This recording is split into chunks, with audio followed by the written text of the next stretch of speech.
Hey everybody, walking back from the office and just thinking about something regarding direct selling. I talk to so many companies and work with so many companies around the world, and I find this kind of conventional wisdom that exists. And I don't know if you noticed this, but do you see this conventional wisdom that states that something about the churn in direct selling, which we know is far from nominal with the vast majority of our companies, but this churn is almost ignored in many ways, is viewed at as a sort of cost of doing business, as a sort of, well, that's just the way it is, so, ignore it or give it some kind of tiny amount of your attention, but really focus more on selling and recruiting. But if we think about that, well, first of all, do you notice that?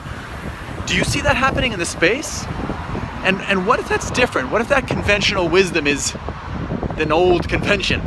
What if there are new technologies out there that allow us to see previously invisible patterns in the behavior of our fields that actually allow us to not only see when someone's going to quit before they even think about doing so, but to also know what we must do to get out in front of that and to prevent them from ever even quitting in the first place. Have you thought about the ROI that's hidden in retention for you? I've talking to many companies over the last year or so.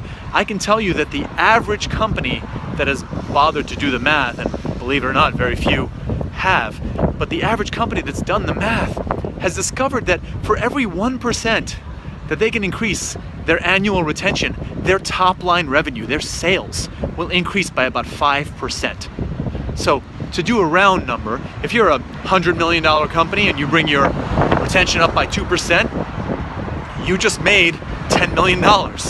If you're a $10 million company and you brought your retention up by $2 million, you made another $1 million.